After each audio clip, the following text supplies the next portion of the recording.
తమ్ముడు, నా చెల్లి, నువ్వు ఒకప్పుడు బలహీనుడివి కావచ్చు, బలహీనరాలివి కావచ్చు, నువ్వు చెడ్డ వ్యక్తివి అయి ఉండొచ్చు, కాకపోయి ఉండొచ్చు. కానీ ఒక్కడే చెప్తున్నా సూటిగా, నువ్వనేవాడివి, నువ్వనేదానివి ఉనికిలోకి వచ్చావంటే ఆయన నిన్ను ప్రేమించే ఉనికిలోకి తెచ్చాడు ఆయన. కోట్ల మంది పురుషులున్నా తృప్తి చెందని ప్రభువు నువ్వు పుట్టిన తరువాత తృప్తి చెందాడు. రైట్, నా బిడ్డ వచ్చేసాడు లైన్లోకి.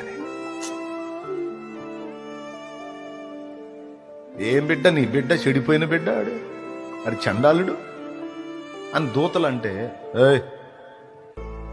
కొద్దిగా ఆగండి అంటాడు. కొద్దిగా ఆగండి, అది చెడిపోయినోడు కదా, అది చేదరోడు కదా, అడు అందరి చేత ఊపించుకుంటాడు కదా. అందరు చేతులెత్తి నమస్కారం చేసేవాడు అవుతాడు, వాడు చేతులెత్తి వందనాలు చెప్పేవాడు అవుతాడు.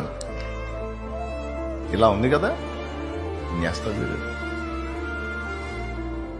ఈ చేతులతో నిర్మించుకున్నా ఒకనాటికి టర్న్ అవుతాడు, టర్న్ అయిద్ది, మలుపు తిరిగిద్ది, నాతో కనెక్ట్ అయిద్ది.